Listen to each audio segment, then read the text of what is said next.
Hey there, creepy peeps. Welcome to my channel if you're new here. Welcome back if you're returning. Hey, what's up? This is not part of 31 Days of Horrorween technically, and I know most people probably don't even want to talk about September because it's October. It's our fucking time right now, but my OCD does not allow me to skip the September recap.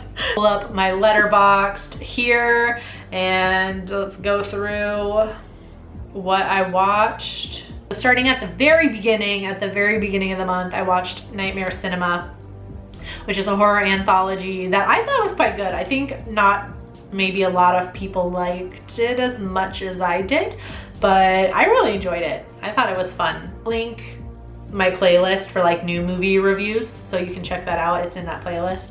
Same thing with It Chapter 2, which I watched next, if you want to see my full review on that. I liked it. Not as much as the original, but I liked it. And next on my list, I watched Eerie Tales, which is a 100-year-old horror anthology, which was actually quite fun. I really enjoyed it. I thought the effects actually still held up pretty well. The Bay of Blood, also known as Twitch of the Death Nerve, which is a giallo horror movie. So, I mean, I don't normally like giallo, but I gave it a 2.5 out of 5. I feel like that's pretty good for me. That's middle of the road. Like, I'm just saying. Randomly, I watched Star Wars Episode 1. I had an idea in my head that I wanted to like actually get back into Star Wars, but I was like, let me just watch it from episode 1 and then watch all like the recent ones. I haven't rewatched. Obviously, this is a rewatch. I've obviously seen episodes 1 through 6 before. The original trilogy and the prequel trilogy. I've seen those all before. It's just been a long time. So maybe once October is over, I'll get back into that.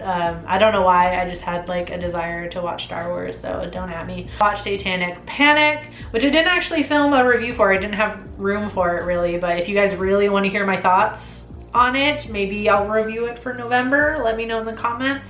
It was written by Grady Hendrix, and I don't know, you probably haven't seen it yet, but I reviewed his book, We Sold Our Souls, for my Creepy Book Club, so huge fan of Grady Hendrix. So I don't know if you want to hear my thoughts on it. Maybe I'll put it in my schedule for November. Let me know. Watched Hagazusa, which you would have already seen my review for also. Not a fan of it. I was at the low end of the spectrum for this one. Like, I feel like a lot of people really liked this and I just didn't. A lot of people compared it to The Witch, and to me, this was just a lot more slow and a lot more boring than The Witch. Then, of course, I saw 3 from Hell, which I enjoyed fairly well. I know some people were really critical of it.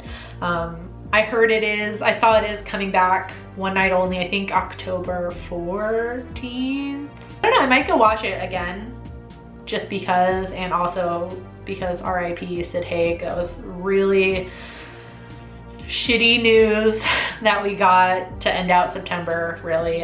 So rest in peace, Captain Spaulding. You'll see I watched House of a Thousand Corpses up here some. Oh, did I not log it? Oh, I did. Never mind, I see it. Anyways, though, then I watched The Fun House, which was part of my Patreon requested reviews, which I'm calling horror movie mini reviews. I just feel like, I don't know, I feel like the first one I did, I called it Patreon reviews, and I don't know, it didn't get as many views. So I don't know if everyone was confused as to what it was. And then as soon as I started calling it horror movie mini reviews, it got more views. Or maybe it's just the algorithm or something, who knows. And then I watched The Fourth Kind, and I'll just skip up a bit to Signs. I watched that for Does This Offend You, episode 18. I'll link it up here if you haven't seen that episode yet. It was aliens. We streamed on the Area 51 invasion day. It was a super fun. You need to watch it, even just for the intro of it. You should watch it. Not so much a fan of The Fourth Kind, way more a fan of Signs. I totally forgot how good that movie was until I sat down to rewatch it again. Oh my god, Signs is a good movie, you guys. In between that, you see I watched We Are Still Here, another Patreon request, which was in my horror movie mini reviews. I actually had seen it before, and I'd watched it with the intention of making a full review on it, and then I had seen it, had my notes and everything ready for the video, and just other movies kept coming out that I wanted to review, and so I kept putting it on the back burner until eventually I just forgot about it. I rewatched it again and I forgot how like it's pretty good. It's a really unique like take on a haunted house sort of movie, so highly recommend. Same thing with Ganjiam Haunted Asylum was a rewatch. I did give it a full review, but one of my patrons requested it of me, so I rewatched it, which I don't even mind because this is a really good found footage horror movie. It's a South Korean found footage horror movie, but they very nicely cover the question of how are they still filming, like why haven't they dropped the camera and run. So if you are like me and also have that problem a lot with found footage horror movies, I will recommend to you Ganjiam Haunted Asylum. And then I watched Legend of Tarzan. Why? Because I was exposed to Alexander Skarsgård as Eric Northman in True Blood at a young-ish impressionable age. Just, you know, it's like a gateway drug. I'm just addicted to the man. He's like an underrated actor. I feel like he is an actually really good actor, but he's but the first time I saw him was on True Blood, where he was naked a lot. So yeah, I just hadn't seen The Legend of Tarzan and just wanted to fucking watch it. Is it a great movie? No. Is Alexander Skarsgård buff and running around shirtless a lot of the time? Yes. And then why is Love Actually in here? It was on TV and I just happened to catch it right at the beginning of the movie, and I was having a bad day and just wanted to watch something enjoyable. So yeah, so I watched Love Actually. Don't judge me. Then as you see here, I watched House of a Thousand Corpses in honor of Sid Haig. Like I said, again, unfortunately, he passed away. So I saw a lot of people were watching House of a Thousand Corpses and The Devil's Rejects in honor of him. And then you'll see the start of 31 Days of Horrorween in here. The Beach Girls and the Monster, you would have already seen my review of. I Still Know What You Did Last Summer. There's a couple other ones just based on when I'm filming this. I don't have them logged for the first week of October. You'll see them pop up. But then you see on the 26th here, I watched Hocus Pocus 31, The Nightmare Before Christmas, and It. I actually watched Trick or Treat also, but it's not logged on here. Why? I was sitting down and I was just like marathoning writing notes for like the end of 31 Days of Horrorween. Like I was getting like the last like 2.5 weeks written for my notes, and I just didn't feel like having music on, so I just put on a whole marathon of movies in the background. So yeah, so I watched all 4 of those plus Trick or Treat. I just didn't log it on here, but obviously those are all rewatches, and obviously I fucking love all of those movies, as you can see. Yep, so that's everything I watched in September. In terms of books, I believe this video is gonna go up tomorrow, my full review of We Sold Our Souls by Grady Hendrix. That was our September pick for Creepy Book Club. So I read that, loved that, 5 out of 5. I also read 2 graphic novels. I didn't get much else read because I've been working on 31 Days of Horrorween, you know, in the month of September. So I didn't get much reading done other than We Sold Our Souls, but I did manage to get 2 graphic novels read. I came across this one at work. It was in the YA section. I know some of you guys are biased, but whatever. This is, you can't really see it because of the way the material of the cover is. It's very reflective.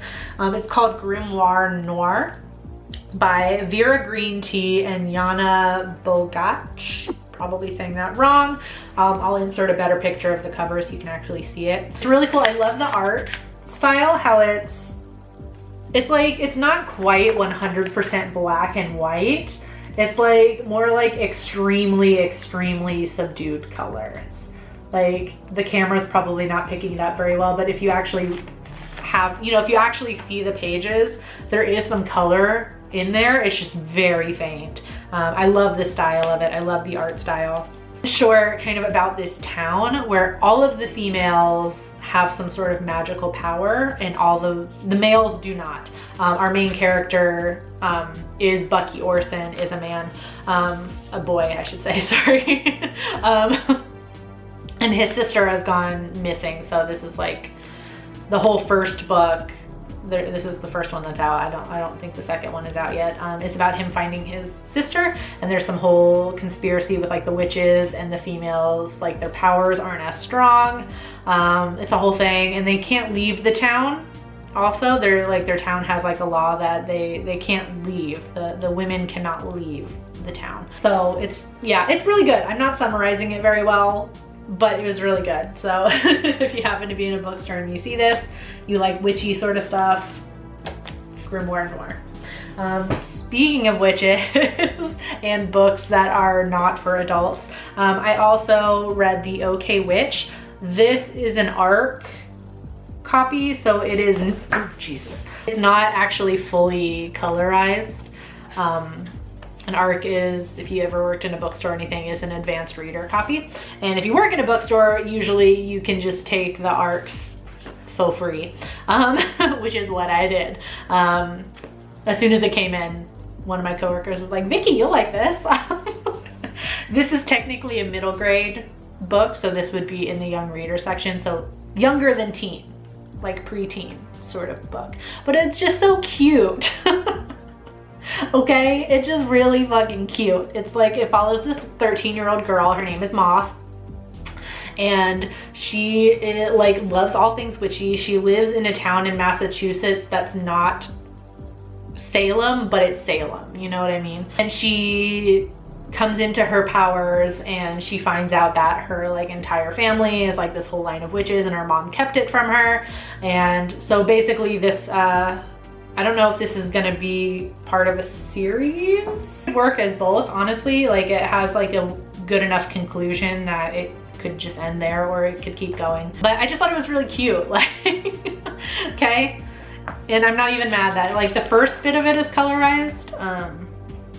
So it's just kind of, you know, that's what the colors kind of look like. It does say color and art are not final, so if you pick up the finished copy of this, it might be a little bit different. But then once it gets past a certain page, it's not, the rest of it's not colorized. It was really cute. So I don't know, if you don't mind reading something middle grade, I don't think there's really anything wrong with that, frankly. Or if you have kids that are like this age, this would be good for anybody like 10 to 14, really, if you want to keep it age appropriate, I guess. And they like witchy stuff or spooky stuff, highly recommend. This is The OK Witch by Emma Steinkellner. Probably saying her last name wrong, but yeah, that's who it's by. I do have a favorite comment of the month of September, and I'm just going to pull it up here so I can read it. A very old video, but it was commented this past September, so I just wanted to address it recently. But the video itself is 2 years old, and they wrote, if you don't show any clips, you aren't ever gonna get any views. So I just thought I would use this person as an example. Maybe if you're gonna try and give somebody advice, which, you know, you didn't have to say it that way, but it's not bad advice. Maybe don't comment on a video that's 2 years old, where in that 2 years, I've clearly already fixed that issue. So just putting that out there. My real favorite comment of the month was actually on my 3 from Hell review. And it comes from These Four Walls. That's who commented. They wrote, they quoted me. They were commenting on the part where I said, I'm not really a movie expert, I pose. They wrote, I laughed so hard at that. I absolutely love your reviews because there's zero pretension. It's just authenticity. Sorry. I've been binging your content now, and you've definitely got a new sub from me. Am I mentioning this comment because I just want to, you know, toot my own horn? Abso-fucking-lutely. I really love that comment. That made me feel really nice, because I always feel, especially with my movie, like at least just with my movie reviews, I feel like sometimes maybe I should script them more, because I see other creators that seem like they put a lot more thought into their movie reviews and like analyzing it, which I'm not saying there's anything wrong with that by any means. Like I'm always thinking like maybe I should do that, but I just always like the idea of it being like, at least my movie reviews being more casual. Like you can see like my other types of videos that are a bit more scripted, but I like my movie reviews to be super casual, just a personal preference, because to me, the whole reason why I started the channel was because I don't have any in real life friends that like horror movies that I can like talk shop with, essentially, like, you know, talk about horror movies. So I imagine literally how I view all of you guys is my friends, and we're just talking shit about horror movies. So that's why just like my reviews tend to err more on the casual side, which maybe comes across as I don't know what the fuck I'm talking about, which is fine, because they're like, just because I have a piece of paper that says I have a film studies degree doesn't mean I know shit, honestly. Seeing that comment just made me feel really good that they're like, I don't know if the rest of you guys feel this way, but it just made me feel good that at least one person likes the more casual style, because that's what I was going for, just, you know, being casual and chit-chatting with you guys about a horror movie. So thank you for that, these four balls. I really appreciated your comment, so thank you. Okay. So that's all I have for you. I wanted to keep this quite short, although it's not going to be short because I just talk for way too long, because I figured you guys don't really care much about September anyway, because it's October now and it's officially our time. I'll go ahead and leave that there. Hopefully this is just the week 1 of 31 Days of Horrorween. There's so much October content to come. Same thing with on my Patreon page. They're getting extra content as well, so if you were curious about joining the Patreon, now might be a good month to do so, because there's going to be a whole bunch of extras on top of what my patrons normally get. So, you know, you can just try it for a month and see how you like it. And yeah, I'll go ahead and end this here. I hope you enjoyed this video. If you did, please give it a thumbs up. Subscribe if you're new here. Become a Creepy Peep today. Like I said, it's a great time to, because I got tons of content coming this month. So I'll see you guys tomorrow with a new video every single day this month, you guys. So until then, stay strange. Bye. This video is brought to you by all these lovely creepy patron peeps that you see listed here. If you want to find out the perks to being a creepy patron peep yourself, you can check out that link in the description. There's a whole bunch of fun links in the description, so you can follow me on all my social media, Goodreads, Letterboxd, all that good stuff. So make sure you check out the description box. Thanks for watching. I love you. Bye.